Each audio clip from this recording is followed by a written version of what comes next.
စကားဆုံးရောက်အောင်မေ့ချင်ပါရဲ့ဘယ်လိုသဘောမျိုးနဲ့ချင်တာမလဲလဲလဲကူ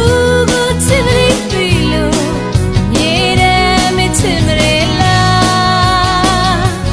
စဉ်းစားအောင်စိတ်ကူးမလွယ်ပါနဲ့နာမည်တစ်ခုနဲ့ငွေတွေနဲ့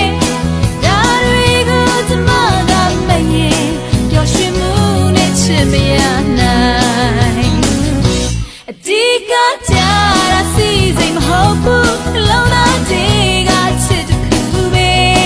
တကယ်လို့ရာကိုမောင်းမပေးဘူးဆို